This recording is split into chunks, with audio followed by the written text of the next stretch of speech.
It is right now Motzei Chavez right now. I'm just going to explain the previous podcasts got cut off in the middle because it was getting close to Chavez. But the second half of that podcast is going to be on this podcast. I'm putting it on right now, and I hope everybody enjoys. Please enjoy. And yeah.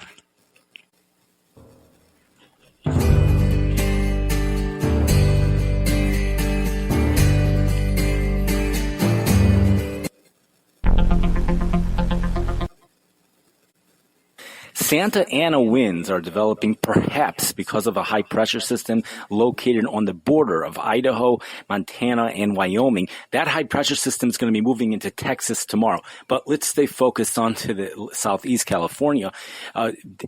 The east winds, regardless of why there are east winds are coming out of the east. We have Santa Ana winds. The thing about these winds are that they're more easterly than usual. More easterly than usual means there's more downsloping involved. And when there's more downsloping, temperatures are warmer. And that's when we reach our peak. We're in mid-October. Temperatures expected to go into the low 90s in Los Angeles today and tomorrow. The newspapers are not forecasting that, but I don't know why. They're saying low to mid 80s, but low 90s in Los Angeles. Temperatures in Phoenix, Arizona are going to be cooler than that, mid 80s. What does the audience feel? I want to know about heat. It's not comfortable, right? It's heat, but do I have real weather enthusiasts that love the heat? Like, I want to know.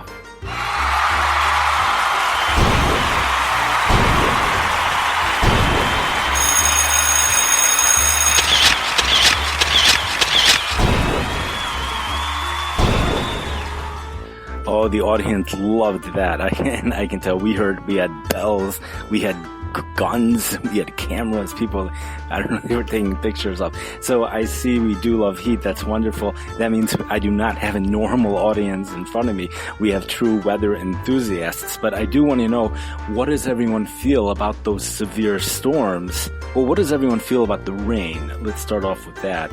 What do people feel about the rain?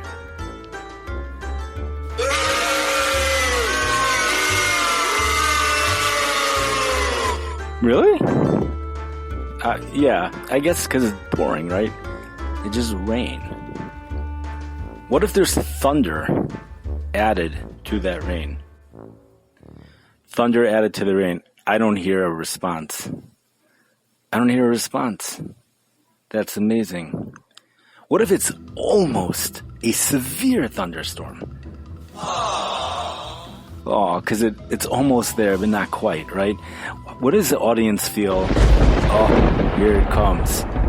What does the audience feel about severe thunderstorms? Meaning you already have to deal with it. There's already precipitation falling. It's falling.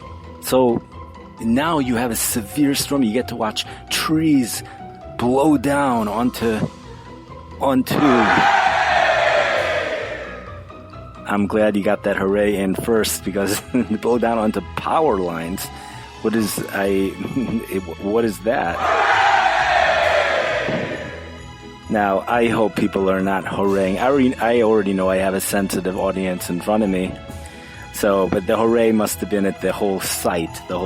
Maybe they blow down onto power lines, and I mean, everyone's safe. You lose power, it's so exciting, right? Isn't it? What do people feel about? Blow it down. Come on, tree. Just blow it down. Oh, they took a picture? Okay, anyways. Moving right along over to the northwest part of our country, that's where we have significant stuff. We have that high pressure system. The high pressure is centered right over the area that got the heaviest snow from the blizzard earlier this week on the Idaho, Montana, Wyoming border. High pressure is attracted to cold air because cold air sinks and high pressure sinks, so it could develop real quick when it's over cold air. Perhaps there's so much snow there, it's coldest there. probably everything there. You have higher elevation. That's why they got so much snow. Plus, they have a lot of snow, and there's a high pressure in the area anyways. So it decided to center itself right over that area. That makes a lot of sense. But anyways, it's bringing very cold air down in front of the high. You get north winds, and then until you get to those downsloping winds in Los Angeles, 90 degrees. But then you have that storm system off in Missouri moving to Cleveland, moving into Ontario with its front. And that low pressure system is also causing a circulation of strong northwest winds behind that. So we're bringing down really cold air from the north. Temperatures are actually highs are in the mid 40s for the northern Minnesota area. And, temperatures are even only in the it goes up into the mid 50s for Minneapolis, but back down into the mid 40s for Cheyenne, Wyoming. But then when you go about 100 miles west of Cheyenne, afternoon highs are only in the 30s. In the 30s. What is...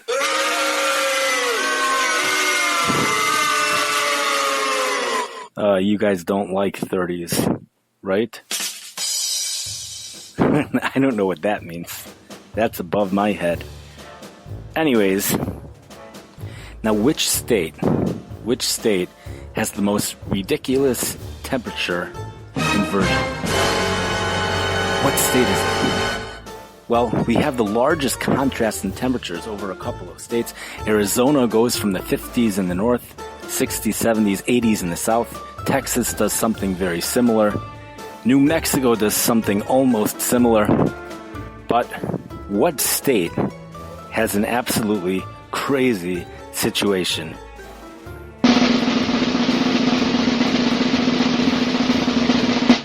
It is the state of Montana. High temperatures are in the 60s in north central Montana, and highs are only in the 30s in south central Montana. And then it goes 40s, 50s. It's totally backwards. I know everyone laughs. You know why people laugh? It's not because it's funny. It's because there's something that needs to be expressed, and we don't even have that emotion available. The closest thing is laughter.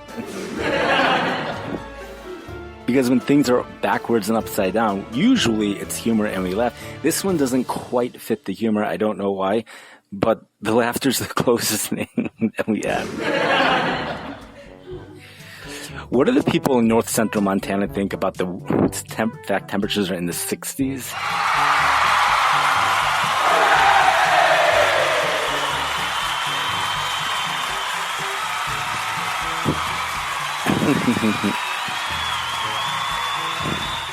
I hope I said north central Montana. That's also also goes into Canada, believe it or not. Anyways, that high pressure, as we mentioned a long time ago, slides into Texas, southeast into Texas, and then we get the south winds, and boy, does it warm up over there. What does it warm up to? Some areas in the Pacific, I don't remember the exact cities. What is it going to be? They had a blizzard this week. Temperatures were down to 8 degrees, 37 miles southeast of this little town in Utah. What are the temperatures going to be after it warms up? Yeah, we need a drum roll. Temperatures expected to go into the low 70s by Sunday. That's right ahead of the next storm system coming off the Pacific. This is a potent storm. Has an atmospheric river going right into it. It's going to bring lots of rain to the northwest. The atmospheric river breaks down as it goes over the mountains as usual, but not completely. Even areas on the eastern part of the mountains will continue to get at least light rain. And there's a 2 to 3 hour period. They could get heavy rain. Amazing. Heavy rain. That's what this atmospheric river, but there's another variable that's coming together to bring that heavy rain just for a 2 to 3 hour period. There's going to be high elevation mountain snows. And I'm going to say another thing over here. This is a new fall weather pattern. Finally, a fall weather pattern. What do people think about that?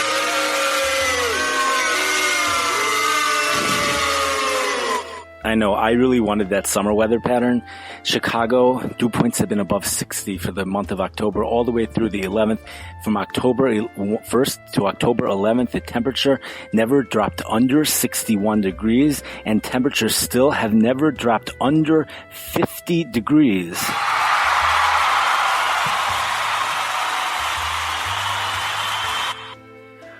But, temperature did manage to drop under 61 degrees the day after October 11th.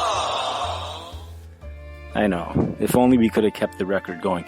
But tonight, temperatures are expected to finally drop into the mid-40s. That whole summer situation of overnight lows in the 60s for 11 days and then back into the 60s this week, that's all going to be ending next week. We're going to forget the booze for now, because let's just go on over here. The Pacific Northwest actually is going to benefit because they're going to start to get rain, and that area has had a drought. It's also going to be good for the mountain snows. Another potent storm system moves into the Pacific Northwest by the middle part of next week, and a third one for the following weekend. The one for next weekend, however, the computer models, they all agree on the timing, which is amazing, but they disagree on the strength of the storm. And that's something that's gonna have to be I know, they all agree on the time. And what if they're all wrong in the timing? Yeah, that would be a real interesting one. I think that the Dumching is the correct emotion when it comes to those waterlogged trees. It's not and in Montana, that whole situation, 60s in the north, 30s in the south, that also really is a Dumching. Anyways, so we get a fall weather pattern, a parade of storms, and it looks like here in the Midwest we're also going to be affected by it. But the further east you go, the less affected you're going to be by the fall temperatures. In fact, for the week after next, it's going to be above normal everywhere east in the country. All except for maybe the southeast, where temperatures are going to be near normal. But we're talking about above normal temperatures all over the East Coast. And then we go into then it becomes very above normal when you head into the upper Midwest and the plains, even Montana, that whole area. And the below normal is reserved for Southeast California, the very spot where temperatures are in the 90s, low 90s today. The paper said mid-80s, so we have to see who ends up being right. Downtown Los Angeles, low 90s, hot, windy, and dusty over there. And they have wind advisories all the way till tomorrow morning, I think, for that area. That's the area that's going to be below normal. And,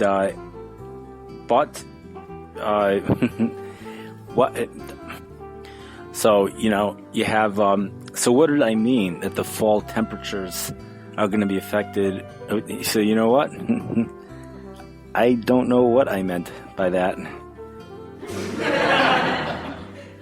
Long-term weather forecasts show above normal temperatures even for the Montana area, even for those areas that get affected by those Northwest Pacific storms. However, the thing is that the short-term weather forecasts show a parade of Pacific storms. That's the classic situation for the Northwest, and usually the parade of storms then parades across the country.